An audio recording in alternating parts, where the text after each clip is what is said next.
Well, thank you all for attending today.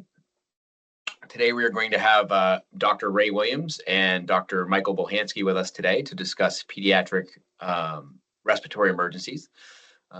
They are both here at Maine Medical Center, Portland. Dr. Bohanske, as you know, is an EMS physician, and Dr. Williams is a pediatric emergency medicine physician. And I will give the floor to my esteemed colleagues. Awesome. Thank you. All right, I'm just going to hop right in here and share my screen.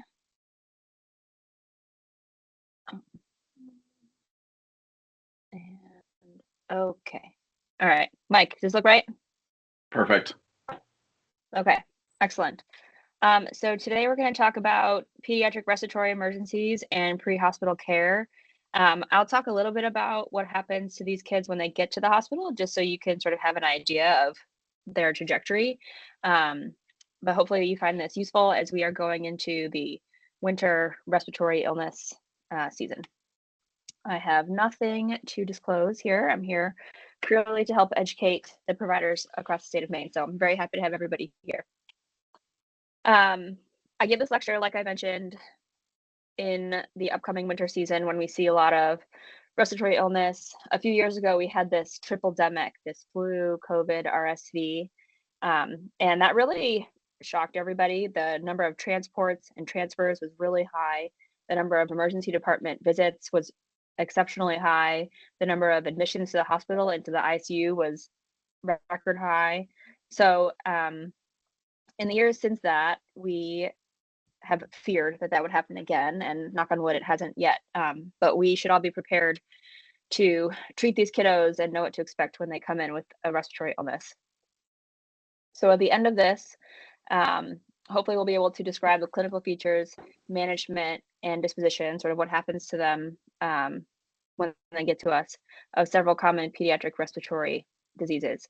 And again, this is important, one, because we're coming into the season, but also because respiratory complaints are the highest reasons for EMS calls. So this is something that we see a lot and that we should become comfortable with. So we're going to talk about asthma and bronchiolitis and also croup, and go through those three things. So we are going to start with asthma. I'm starting with asthma because asthma is the #1 chronic disease of children. It's the #1 reason for hospitalization in children in the United States. So understandably, again, it's a common reason for EMS calls. Maine does have a high prevalence of asthma in comparison to other states, but thankfully we live in an area that does have fairly robust outpatient management of asthma. So much of our asthma population is well controlled, and there are less acute exacerbations than in other areas of the country. We also live in a part of the country with clean air, which again makes this exacerbations lower. But it's still important for us to understand, what this is, how to recognize it, and how to treat it. So asthma is defined as airway inflammation causing recurrent episodes of wheezing, dyspnea, and cough associated with airflow obstruction that is variably reversible, meaning that you can reverse it to an extent, but patients with asthma do sort of have a chronic underlying inflammation. So to demonstrate that, I'll just show this picture here.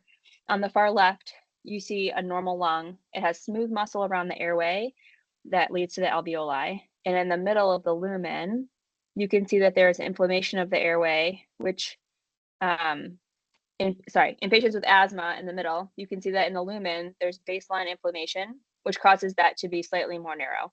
And in general, they can breathe just fine through this slightly inflamed, yet slightly smaller airway. When there's an exacerbation, as you can see in the far right, the smooth muscle constricts, and therefore that lumen becomes much, much smaller. And so they're trying to both oxygenate, breathe in, and ventilate, breathe out through that very small lumen. And that's what causes the clinical picture that you see. There are lots of triggers for asthma. You can see some of them here. Respiratory illness is a common trigger for asthma, pet dander, weather, exercise, secondhand smoke, dust, and pollen being the most common. An asthma exacerbation is most characteristic from the wheezing and the prolonged expiratory phase that you'll see. However, even when children are not having an exacerbation, there may be chronic or daily symptoms. So those symptoms may include coughing, use of rescue inhaler, shortness of breath, and feeling tired. They may have some chest pain or chest tightness, and they might awake at night due to these symptoms. So if they're having these symptoms, they may not be in an exacerbation, but they may not be having well-controlled asthma, which puts them at greater risk for having an exacerbation if there is a trigger introduced. The diagnosis of an asthma exacerbation is made with our eyes and our ears. This is a clinical diagnosis. You will see a child often looking short of breath and breathing quickly. They often breathe shallow and look anxious, like they can't get in a good breath. On a lung exam, they will have diffuse expiratory wheezing, and it will take longer for them to exhale because they're trying to exhale out a very thin airway, which is hard. Imagine trying to blow out against a straw. It becomes much harder when that lumen is much smaller. If you're hearing both inspiratory and expiratory wheezing, that's a sign of a more severe exacerbation than expiratory wheezing alone. If you see a child who's not looking anxious and they're starting to look tired, that is something that's concerning. When they get tired, it means their muscles are getting tired, and it also means that they might be retaining CO2 and not ventilating properly, and that more interventions escalating your asthma therapy might be needed, or is definitely needed, to help avoid intubation. I throw up this asthma severity score here, not because it's something you need to use. As it says up top, it's a hospital asthma severity score. There are several severity scores that inpatient and emergency department teams use to help look at the severity and assess the severity of an asthma exacerbation. This is the one that Maine Health does use. But I throw it up here just so you can see the things that we're looking for. Hypoxia, is there wheezing, diffuse, is it inspiratory and expiratory? Are they retracting? Can they speak in full sentences? And what is their respiratory rate? So all of these things are considered in the clinical diagnosis of asthma and an asthma exacerbation. And as these things escalate, we know that their exacerbation is on the more severe end. So now you're on scene with the child, and based on what we just talked about, you have astutely diagnosed them with an asthma exacerbation. So now we're going to talk about how we treat them. So we're going to talk about what EMS protocols tell us to do. Dr. Bohanske is going to hit that up. Yeah, so I'll take over here for a minute and talk a little bit about our protocols and how they play into the physiology that Dr. Williams just described. If you don't mind going to the next slide. Perfect. So we're in the blue section here. This is our broad category of respiratory distress with bronchospasm protocol. And this protocol is very distinctly written that way because of that clinical diagnosis that Dr. Williams was talking about. If we hear wheezing, it's going to pull us here. Wheezing equals bronchospasm.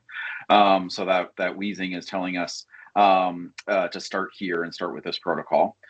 As you heard, the physiology here is very much around exhalation, that bronchospasm, those smooth muscles tightening down, as well as that underlying inflammation and increased secretions that come with asthma itself. Has a lot more to do with the way that air moves out of the lungs and out of those lower airways than it does going in. As a result of that, this is primarily a process where patients have a tough time ventilating, not so much oxygenating. Usually they're able to get enough air in to keep their oxygen saturations okay. But as you can see, number one here is O2 is appropriate. Our goal here is to keep oxygen saturations above 90%. They do not need to be any significantly higher than that. But somebody who is hypoxic and suffering from bronchospasm is a very sick child. So we're starting right off the bat with the most important acute intervention, which is starting to get them on oxygen if needed. Number four, however, is really our mainstay of therapy. And the mainstay of therapy here is bronchodilators. We need to get those smooth muscles to relax. And the smooth muscle relaxant that we use is duonebs. Duonebs are the nebulized versions of two different medications, ipratropium bromide and albuterol sulfate. And you will see in here that we can do that treatment every 5 minutes and repeating up to a total of 3 treatments as needed. Our big kind of pearl from this is use those repeated doses. Even if the child is clinically looking improved but still symptomatic, we want to get them all the way back to asymptomatic if possible. So we in the emergency department, we call these stacked nebs when we were doing them back to back to back. or just a couple of minutes in between these nebulizer treatments. But this is a really helpful early therapy. It works quickly as soon as the medication gets down into the bronchioles. It starts working on the smooth muscles, and so you start to see clinical improvement very rapidly, and then it sticks around for a while. So getting that therapy in early, strong, and aggressively is really helpful. All right, I think we can jump to the next slide. Perfect. This gets us a little further down in the protocol, and that's because this is a paramedic level medication. But the next mainstay of therapy here is steroids. The steroid in main EMS protocols is dexamethasone. This was very intentionally chosen based on the fact that this is a steroid that you can give via multiple routes. It's effective via multiple routes. And the one that we're going to talk about primarily throughout our talk today is using this medication PO.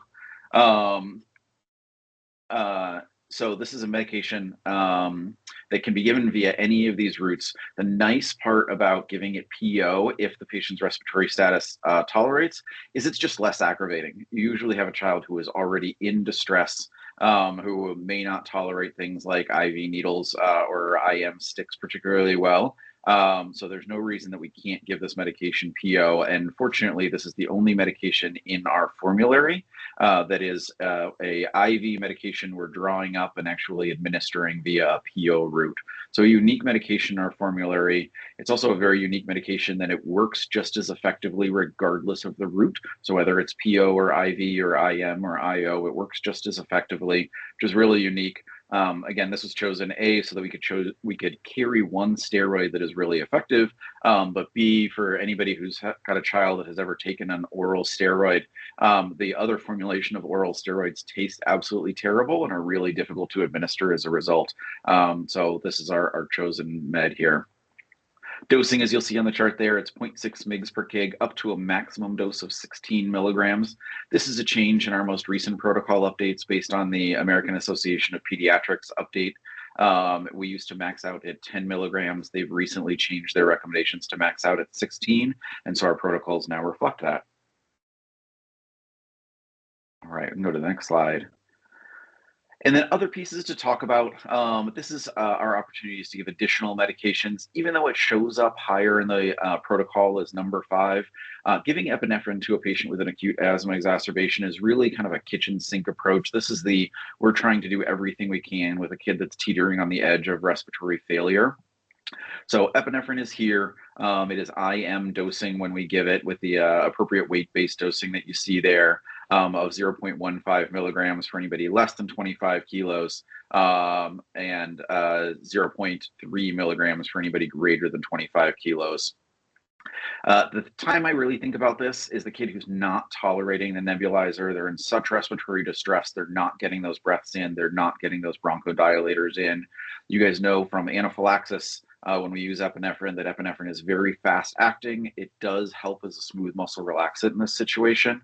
But again, it's not the mainstay of therapy. We don't need to jump to this in someone who can tolerate nebulizers. But for that child who is acutely decompensating, not tolerating nebulizers, or needing that aggressive kitchen sink therapy, that we should talk about doing nebulizers and epinephrine, or epinephrine to bridge them to the point of being able to take some of those deep breaths and get the nebulized medication in.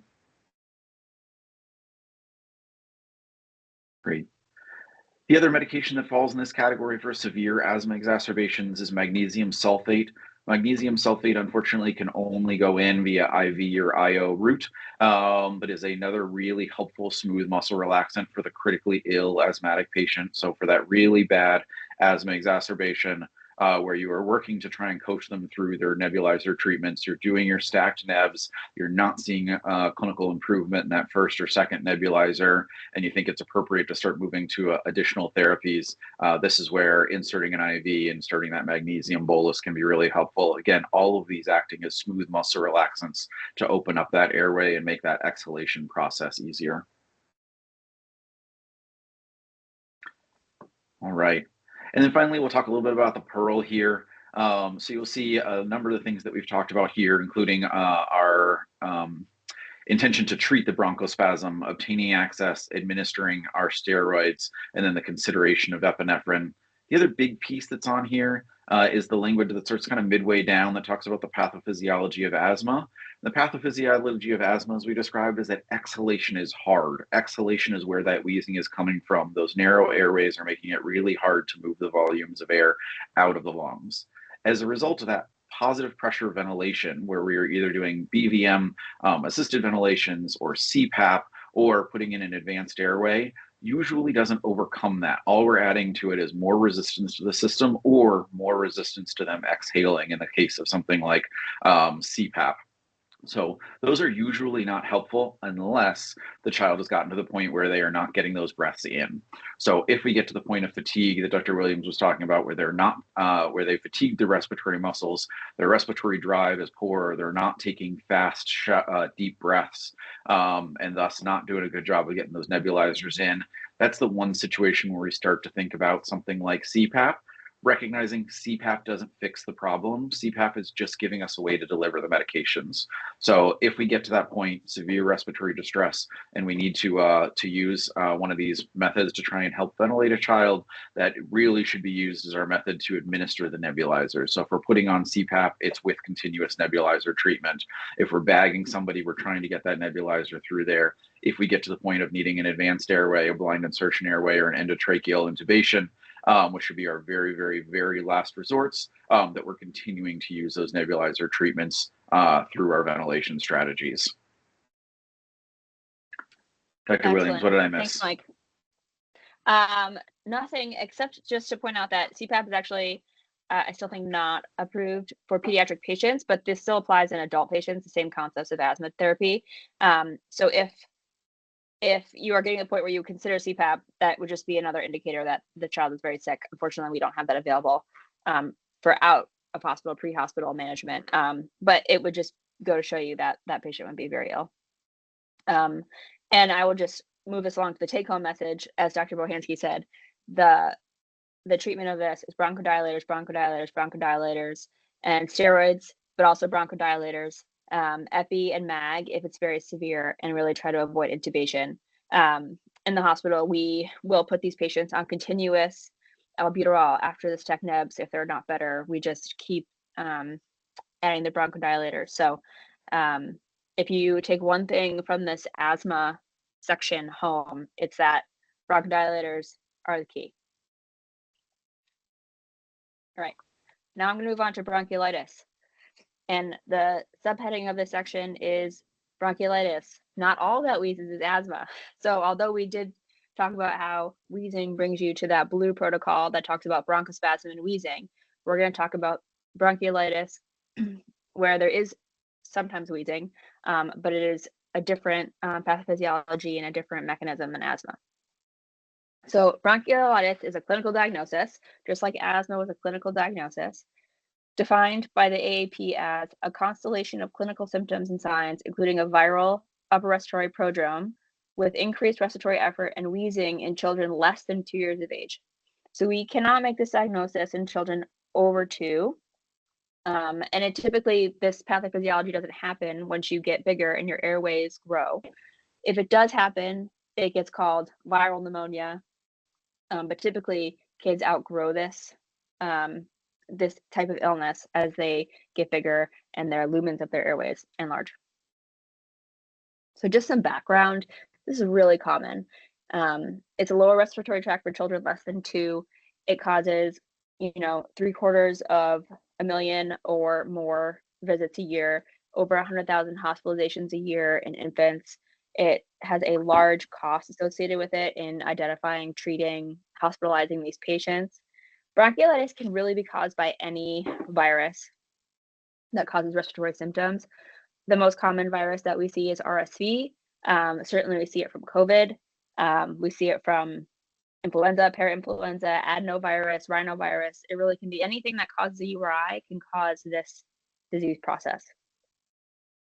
What we also know is that there is a large body of research about this because it is so prevalent, but that no specific therapy is effective. And by that, I mean there's no medicine and no quick fix that parents can take home and make it better. And that's so frustrating for parents, and it's so frustrating for us they always want an antibiotic, or if they say it's viral, antiviral medication, and those are not effective. And despite the evidence that there's no good effective therapy, and despite that this is a clinical diagnosis, there's lots of evidence that, certain medications get used, things get tested for that aren't really needed. And so we're going to talk about why that is, and what we should be doing. So this is a very basic slide showing the pathophysiology of bronchiolitis and why it causes the symptoms that we're seeing. So bronchiolitis is due to a viral infection of the small airways that causes increased mucus, causes cell death, and then there's lymphocytic infiltrate. So lots of cells come to the area, and there's a swelling, edema. So the narrowed airways lead to turbulent flow, and you get narrowed airways from mucus and from decreased compliance. And so that turbulent flow causes wheezing. And the wheezing you heard in asthma was from that smooth muscle bronchoconstriction, and this is different. It's from a turbulent flow from mucus and such. So you do hear wheezing sometimes, but it's from a different mechanism, which is why the bronchodilators don't work. So the narrowed airways also can cause a mismatch of the ventilation and oxygenation, and that causes hypoxia. And it can also lead to air trapping, which causes increased worker breathing. And so this is why you're seeing wheezing, low oxygen levels, and increased worker breathing. The amount of mucus can vary from hour to hour, and it may clear with coughing, and then it can come back. And that's why the clinical picture may shift from one exam to the next. So for me personally in the hospital, the medical student or the resident may go in and say, gosh, this kid looks okay. They're breathing okay. Their lungs sound a little chunky, but I think they'll be okay to go home. And then I go in there and the mucus has shifted and the kid needs to cough and be suctioned, and it's a totally different exam. And that's just what happens. You may pick up a patient in the pre-hospital setting and say, gosh, this kid looks terrible, but then we brought them in and now they're looking better. And so we know that happens. That's part of this disease. And recovery from this disease, the virus goes away in several days to a week, but then the swelling and the compliance and all of that really can take much longer. So they may be symptomatic for quite a bit of time. So again, this is a clinical diagnosis made with our eyes and our ears. Why do I throw up a picture of a washing machine? Well, that is because the classic exam for bronchiolitis is like a washing machine. It's a crackle here and a wheeze there, and it might move all around, and it might be mild one minute and severe the next. And so it's not consistent, and it changes frequently. And that's sort of like the classic phrase used for what does the exam sound like when you listen to the lungs. One visual part of the exam is to evaluate for work of breathing. So patients with bronchiolitis may have normal work of breathing, or they may have respiratory distress that goes from very mild to very severe. And when I talk to parents about this, and when I look at the child, I always look at how far up the distress goes. So distress always starts lower, like near the belly, and the higher it gets, the more severe it is. So mild distress starts with tachypnea and belly breathing, and maybe some subcostal retractions. And then as the work of breathing increases, you get intercostal retractions, you get supraclavicular retractions, and you get tracheal tugging. So they'll be sucking in right here, sort of at the top of their sternum. Then they'll start to have some symptoms up top. They'll be grunting, they'll have nasal flaring, they'll have head bobbing, and then they become altered because, similar to asthma, they get tired and they're just not oxygenating and ventilating appropriately. So this is a video of my child. He was 18 months old and he had bronchiolitis.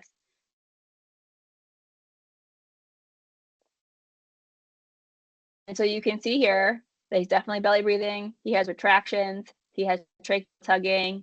He has nasal flaring and grunting. So he sort of got all of it. And this is an example of what it may look like when it's severe. But he looked okay just before this and just after this. It was waxing and waning. And so this is sort of the classic example of bronchiolitis. Bronchiolitis can cause wheezing, asthma can cause wheezing. I just throw this up here because there's lots of things that can cause wheezing. Pneumonia, a foreign body, congenital diseases, sometimes masses or patients with cystic fibrosis can have them. So while asthma and bronchiolitis are certainly, I think, by far the most common reasons that a child of this age will wheeze, it's just something to keep in the back of your mind that if it's not quite fitting into the box of bronchiolitis or the box of asthma, just consider that it could be something else. Another part of the visual exam for us is hydration status. Do they appear clinically dehydrated? We look at their mucous membranes, we look at their fontanelle, we look at their capillary refill. We talk to the parents about their oral intake. And so we look at their wet diapers and we think about, is this child really dehydrated? They also have fluid losses from breathing so quickly. And those two things combined can make them dehydrated. Sometimes we do need to support their hydration status. This is not something that usually has to happen in the pre-hospital setting unless they're in shock and severely dehydrated. But it's something that we consider when we think about who needs to stay in the hospital. Skip that one. Okay. So just to reiterate the time course of this, the peak illness typically happens somewhere between day 4 and day 7. So they start to get a mild respiratory illness on day 1, and then they might start working a little bit harder to breathe around day 2 or day 3. And then we often see them on day 4, 5, 6, as they're sort of like approaching or at that hump of illness severity. That's when we really think, do we need to support your oxygen levels? Do we need to support your work of breathing? Do we need to support your hydration status? And if the kid is doing okay and then we can send them home, we often do, and hopefully they'll get better after that peak at day 4 through 7. But we always do tell the parents that it can actually take weeks to resolve. So the mean time to resolution of a cough can be up to 2 weeks, and sometimes even up to 4 weeks. So parents often wonder, can they go back to daycare? They're going to keep waking up at night. What do I do about it? And it's really frustrating for them, understandably. But they typically do start to get better when they get over that hump at day 4, 5, 6. Okay, so let's talk about the treatment. And Dr. Bohanske in a little bit is going to talk about the EMS protocols, but I'm just going to go through some of the data first, because treatment for this is usually supportive. Like I said, we support 3 things. We support their oxygen saturation, their work of breathing, and their hydration status. So supplemental oxygen is recommended for patients with a persistent oxygen saturation less than 90. I tolerate in the high 80s, like 88 when they're asleep, but if they're awake, they should be satting 90% and above. And if they're persistently lower than that, then we put on oxygen. Like we talked about before, for pediatric patients, the pre-hospital protocols don't allow for hyponasal cannula or nasal CPAP. But it's something that I just throw up here because this is something that we can do to support their work of breathing when they get to the hospital. And so it's just something to know that we can use that positive pressure to help stent open those airways, push that mucus aside. And it really has helped decrease intubation rates in these kiddos and improve their work of breathing. And so I just think it's worth understanding that this is a tool that exists to help treat these kiddos. Fluid administration, like I said, we support hydration in these children when they are dehydrated. And so unless they're in shock or look very unwell, this is not something that needs to be done typically en route, but something that we may be doing down the line if they're not able to keep themselves hydrated by mouth. Nasal suctioning is something that we counsel parents a lot on for bronchiolitis. I provide a lot of education on nasal suctioning. I usually tell them if your child's not upset that you're doing it, you're likely not doing it right, because you really got to get in there and get those boogers out. Young infants are obligatory nose breathers, and so if you can clear that mucus, they can breathe a lot better. There's a lot of ways that you can suction a nose. There's obviously the blue bulb suction. I often tell parents use saline drops before loosen up the mucus, loosen up the boogies, and then use that suction. There's also 2 versions of the nose Frida to help reduce nasal mucus. One is manual. You use that little red part with your mouth as the suction. There's a filter in there. A lot of people think that's really gross. I'm included in that category. And so then there's this electric version where you don't have to manually provide the suction. And then there's a lot of things that have been tried for bronchiolitis that don't work. So bronchodilators, like we said for asthma, this is totally the mainstay of treatment because it relaxes that smooth muscle. But in bronchiolitis, the pathophysiology is different and the smooth muscle is not the problem. It's the mucus and the airway compliance, and bronchodilators don't help those things. So the American Academy of Pediatrics, way back when in 2006, said, you can try it, it probably won't work. Maybe this child does have a component of reactive airway disease, but probably not, so you can try it. In 2014, they said, actually, the data really doesn't support it, don't do it. They also looked at epinephrine. They looked at inhaled epinephrine and IM epinephrine. This also doesn't work. They looked at steroids because thinking maybe, again, that there was some component of reactive airway disease.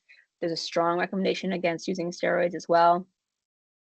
These are all the things that in the asthma protocol for wheezing that don't work for bronchiolitis.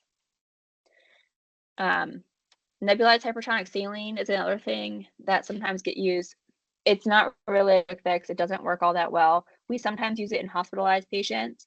But I bring this up here because it's one other thing that I can tell parents that they can do for their kid with bronchiolitis, because they can bring their child into, say, a steamy bathroom that sort of mimics this nebulized hypertonic saline. So they steam up their bathroom, they bring the kid in there and do a little chest PT to help loosen up that mucus. So this is not, the treatment that's going to save the child and make them get better a lot faster, but it is something that is very low risk. It might help a little bit, and the parents can feel like they're doing something. So I always talk about this with parents. And now I will give it back to Dr. Bohanske. He's going to talk about what the protocols tell us to do. Yeah, fantastic. Thank you. So the really fun part of this, Rae, if you move to the next slide, is we talked an awful lot about our bronchospasm protocol in the blue section.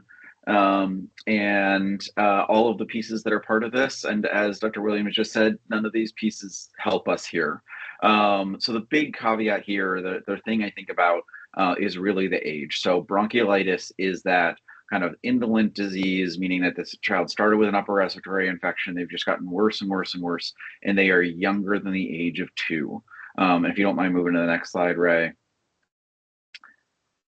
So our mainstay of therapy here really resides in the PEARL section of this protocol, and it gives us the language that Dr. Williams just described. So kids do not benefit from inhaled albuterol. A trial is appropriate. That is if what you hear really, really sounds like expiratory wheezing, it's okay to give it a trial. We will sometimes do this in the emergency department, but as you heard, the AAP recommends against doing this, that it doesn't help. And that's mostly just because the physiology is different. So if they are younger than 2, what we're talking about here is a different kind of wheezing. We're talking about bronchiolitis, and overall the albuterol is probably not going to be helpful. As a result of that, we also do not give steroids. As you heard, steroids don't benefit. Biggest things here are trying to do some supplemental oxygen as needed, keeping them above that level of 90%. And then some of that supportive care, the nasal suctioning with a bulb syringe. And so I generally will describe this to parents and to our nursing colleagues as we are going to make them a little bit worse before we make them better. We show up with a kid with increased work of breathing, doesn't look well, is having a lot of noisy breathing, and then we make them angry. And we do that by doing this really aggressive nose suctioning. And an angry child in respiratory distress looks worse, but it goes away very quickly. And so if we can get anything out of their nose, we can really increase the ability for them to breathe. Again, they are obligate nose breathers. Getting a little bit of increased airway, airflow through their open airway goes a long way. And then they calm down and look a whole lot better within like 60 seconds of finishing the suctioning, assuming we get some stuff out. Then the final piece at the bottom of this first paragraph is just for kids who are failing this, meaning you do adequately suction their nose and it doesn't seem like they're getting any better. It's time for us to just consider an alternate diagnosis. Is this really stridor that we're hearing? Is this more upper airway than we were even thinking? Do we need to be thinking more about croup, which we'll talk about here in a minute? So a little bit of information in the PEARL, just referring us to the other pediatric respiratory illnesses we're talking about today, and making sure that we are thinking about all of them, even as we're working our way through our treatment strategies. Excellent. Great. Thanks. All right. So I talked about the things that we can do to support the patient and the things that have been looked at that don't really work. Dr. Bohanske talked about how the protocol, really doesn't apply except for that PEARL, which says we just need to support the child. And you think, I can do that. I can support this child and get them to the hospital. And the reality is we are not good at this. And when I say we, I mean nobody is good at this. This has been looked at pre-hospital medicine and in the emergency departments and in admitted patients, that we always want to do something. We are doers. We want to help. We are not good at this. So like I said, the evidence that beta agonists and steroids and antibiotics are used is well documented, and it's universal across many settings. So just be aware, we all are all human and can, want to help and do these things, but we really just need to support these children. This was actually looked at in our EMS system. This is a while ago now. This is 9 years old, but we looked at when a protocol changed to really strengthen language to use supportive care and not use any pharmacologic therapy. And we really didn't see a different pre and post protocol change. It'd be interesting to look at it now. I think we were better at this. Anecdotally, I think we were better at this before COVID. And then I think COVID made everybody wheeze and everybody sick. I think that 2022 season really, really just scarred us all with how much respiratory illness and wheezing and admitted patients we saw. So I'm not sure where we lie right now, but I do like to give this lecture and sort of talk about this because supportive care really is the bottom line. I just want to point you to a couple populations that we really think hard about with this disease process. So who's at risk for severe disease? Who's at risk for maybe needing to be hospitalized, for needing intubation for a long disease course? And they're the exact patient populations you would think. So the very young infants who don't have a lot of reserve, infants who are premature, infants with underlying lung disease, obviously they, their lungs aren't going to be as robust. Kids with heart disease, often there's a pulmonary component to their heart disease. Kids who are immunodeficient or who have a neurologic or metabolic disease. So these subsets of patients are more at risk for severe signs of bronchiolitis. And there's one other thing that is worth mentioning, and that's for some unknown reason, bronchiolitis can come with apnea, usually in very young infants. They thought it was related to RSV specifically, but the data hasn't really shown that. It can be any cause of bronchiolitis that causes this.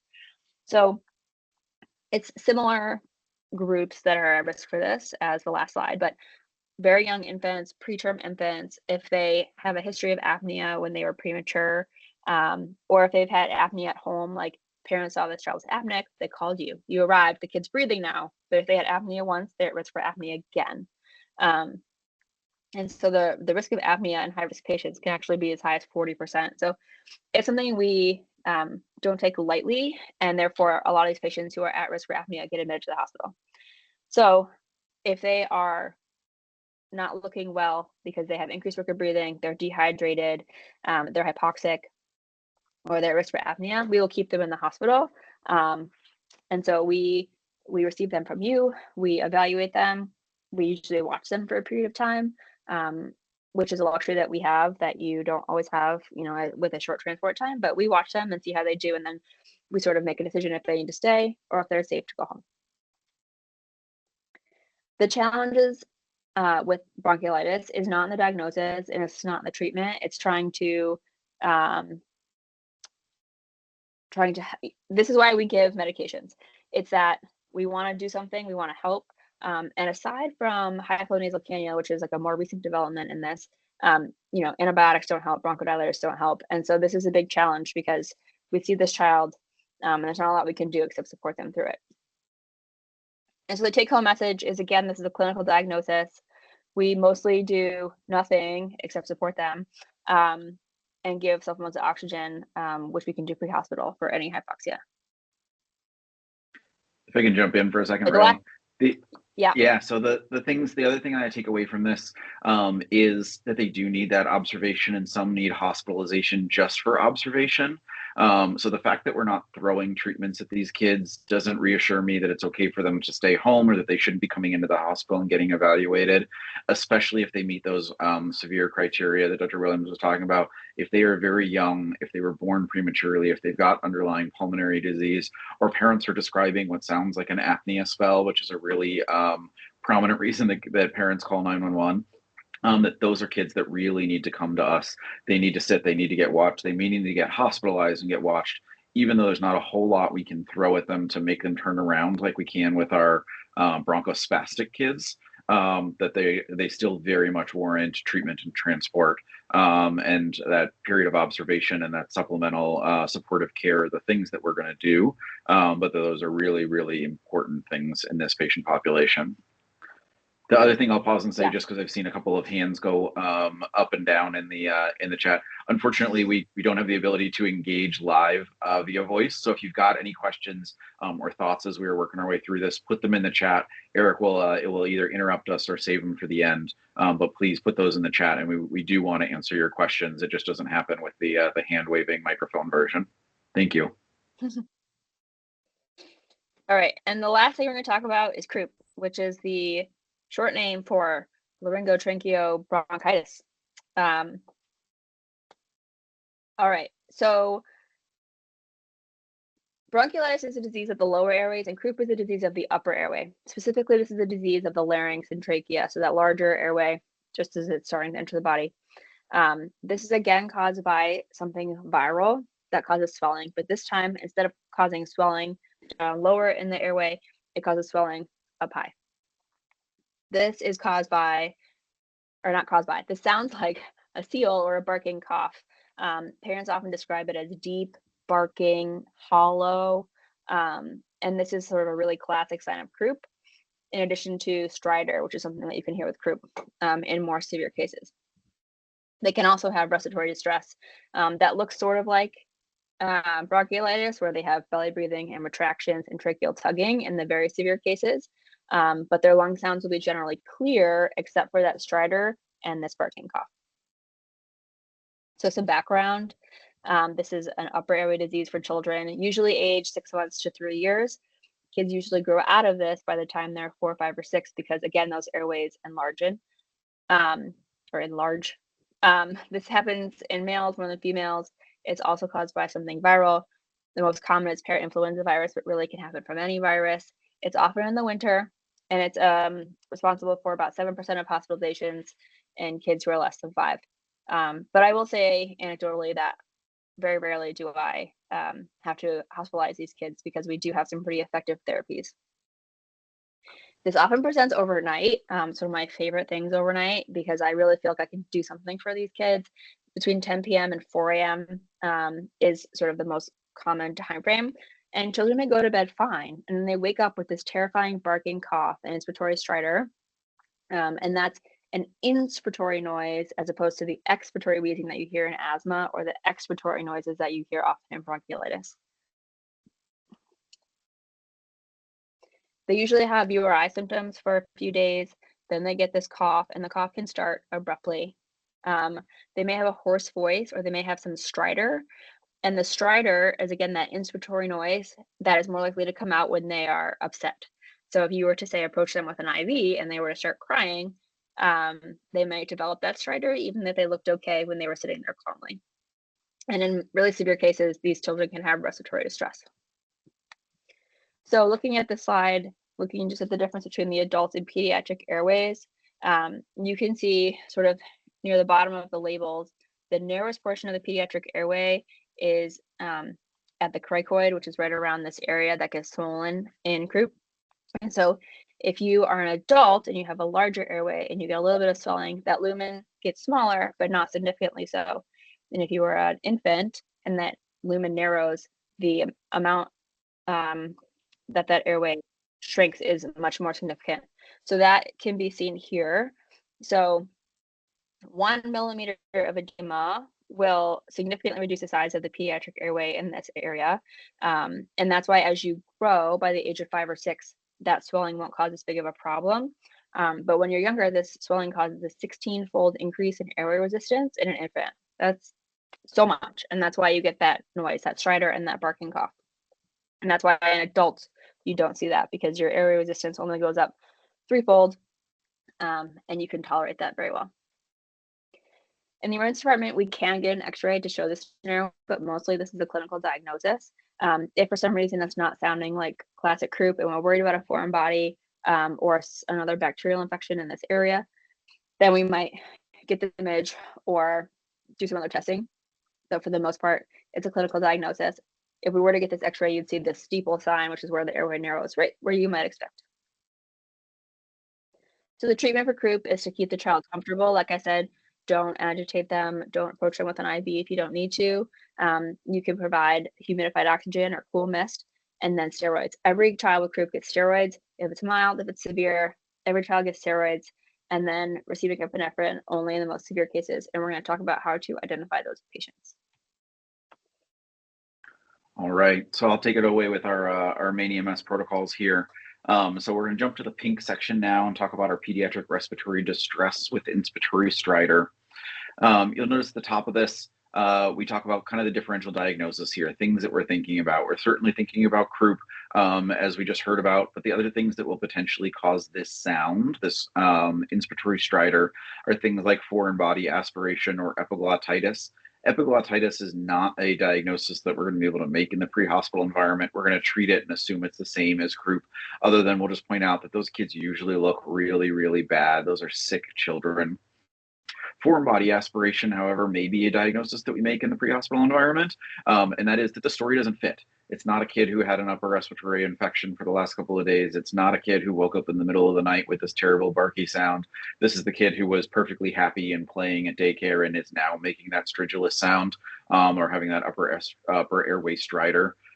So we will still try some of these therapies, but just recognizing if the story doesn't fit, if it sounds like this may be more like a small kid who put a Lego in their mouth and then develop stridor, that we want to get those details, and the treatment that we may need at the hospital is different. As you see, we get down into our therapy here at the EMT and advanced EMT level. We're talking about some supportive measures, things like humidified air, if it's available. I know this is not something that's commonly available to us on all EMS vehicles, but if you've got the ability to humidify O2, that may be helpful. Some changes in posture, getting kids sitting upright, because this is an upper airway problem. Any sort of the patient positioning things we do to help improve that upper airway posture will be really helpful. So posture and positioning is really helpful. And then into our next slide. As you heard already from Dr. Williams, steroids are the mainstay here, and the level of criteria you need to qualify for steroids is anything at any point that sounded or looked like croup. So if parents tell you that they had a croupy cough, they had a seal bark cough, perfect, time to give steroids. If you hear any of these coughs, perfect, time to give steroids. If you hear any of the stridor, go ahead and give the steroids. Our bar for doing this is very low. The reason here is the steroid is just so effective. It takes a little while to work. We talk about 4 to 6 hours for that steroid to kind of hit peak effect, but then sticks around for 2 to 3 days. So it's a really, really helpful thing through that period of upper airway swelling and kind of the worst part of illness for these kids. You'll notice here the dosing, same as we saw before, that 0.6 milligrams per kilogram.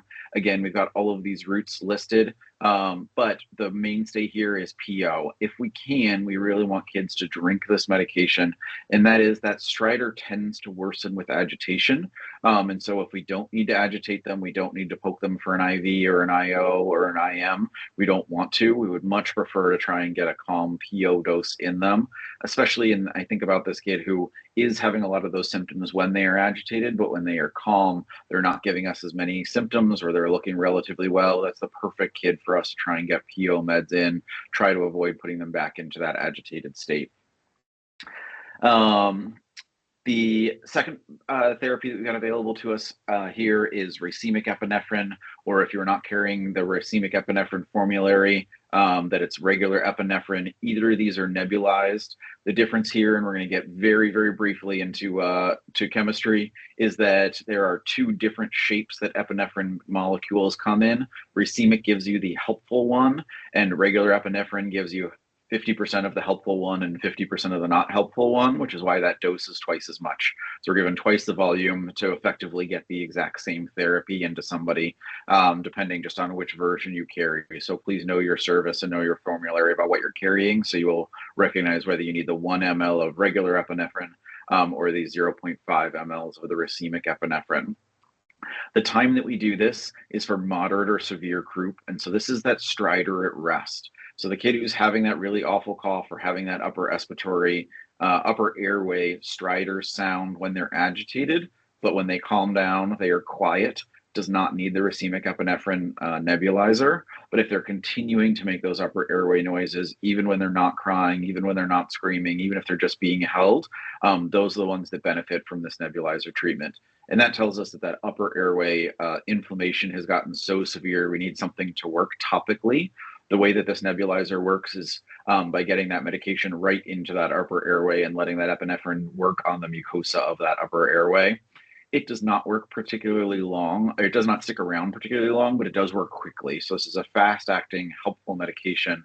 And then just from a recognition standpoint, any kid that gets one of these doses, whether it's in the pre-hospital environment or from us in the emergency department, then gets a long period of observation. And that long period of observation is at least 2 to 3 hours. And that is us saying that we want the epinephrine nebulizer to wear off. We want the steroids to kick in, and we want to make sure that that stridor at rest doesn't resume and doesn't come back. Yes. So I will say 2 important points to follow up with that, and then I'll go to the next slide for you, Mike. But it's that 1, if you give this racemic epinephrine, we want to know about it and want to know when. So make sure that you hand that information off to triage nurse, the bedside nurse. If the doc is there when you deliver the patient, we would like to know when you give it so that we can start our period of observation earlier and reduce that length of stay. And 2, these children might have a very different exam from when you see them to when we see them, because going outside into the cool air can really improve their symptoms and change that airflow pattern. So often we won't hear this cough, but you have heard it. We won't hear this stridor, but you have heard it. So again, if you hear those things, which is why you've given what you've given, we would like to know what your exam was. So just, again, make sure you hand those details off, because this exam often changes when the child literally just goes from in their house to in the ambulance. They get a brief hit of cool air and it really helps them.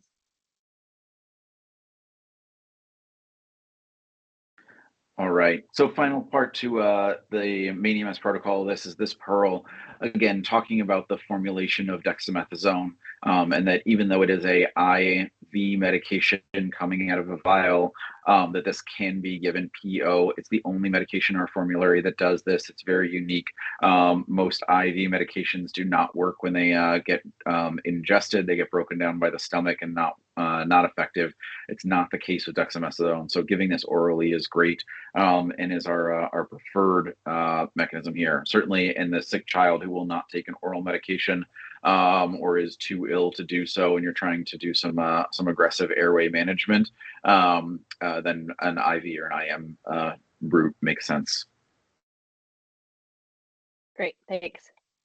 Okay, so the take-home messages for croup is that this is a clinical diagnosis. So all 3 of the things we talked about today are clinical diagnoses.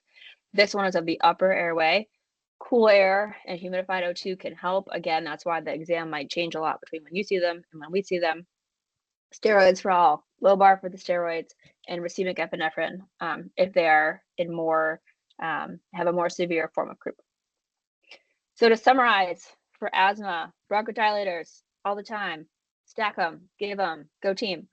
For bronchiolitis, supportive measures, don't give the bronchodilators, support their oxygen, their work of breathing, and their hydration. And then again, we do observe these kiddos in the ED for a while, depending on the risk factors and what they look like.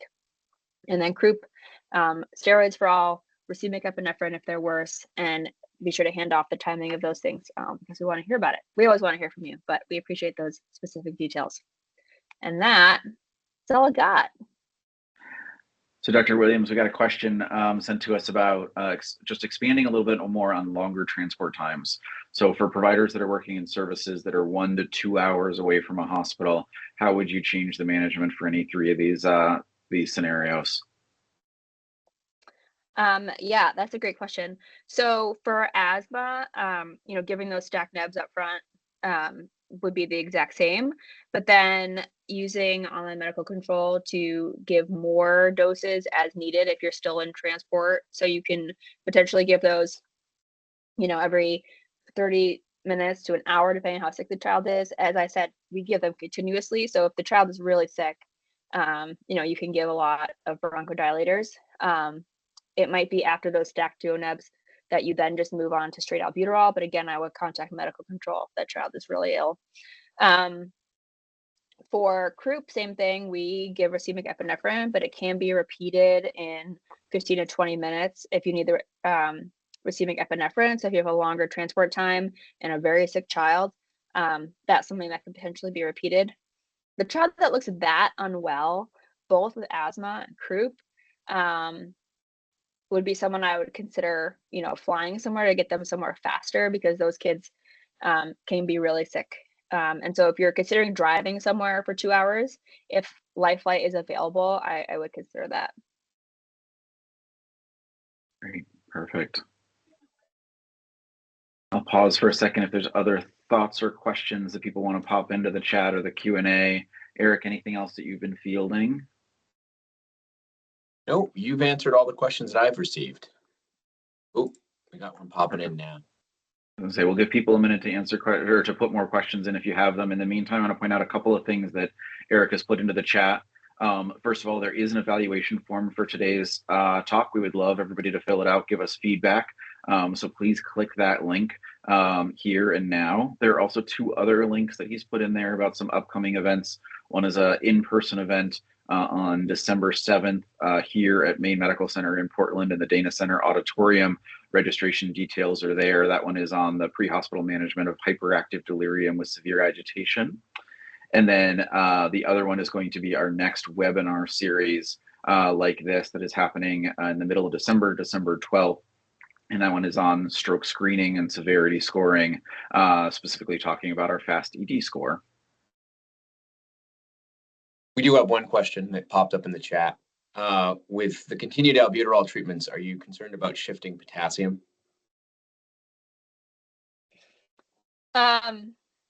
No, not in the amount of time that it would take you to get to the hospital, unless this child has a reason to have very low potassium. And it doesn't do it significantly. So we would certainly check their labs when they get to the hospital for other reasons, not just potassium. But if the child needs to oxygenate and ventilate, then the bronchodilators are definitely worth the risk of the very minimal shift in potassium that we'd see. Great question. But yeah. I think that's a great question. It's certainly one of those kitchen sink things that we teach for hyperkalemia.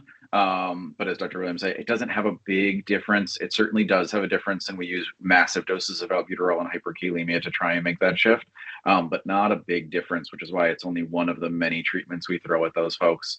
But in this scenario, these young patients with bad bronchospasm tolerate enormous doses of bronchodilators. And so for the really sick kids that end up in the ICU, they just get bronchodilator after bronchodilator after bronchodilator. And they do really well with it without any consequences from the electrolytes.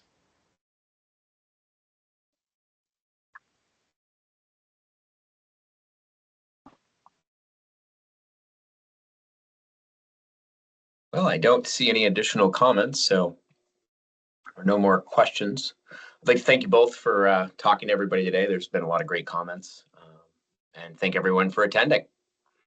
Yeah, thank you all so much. Please, thanks for having me. Please do that evaluation form. We'd love your feedback, and thank you for coming. All right.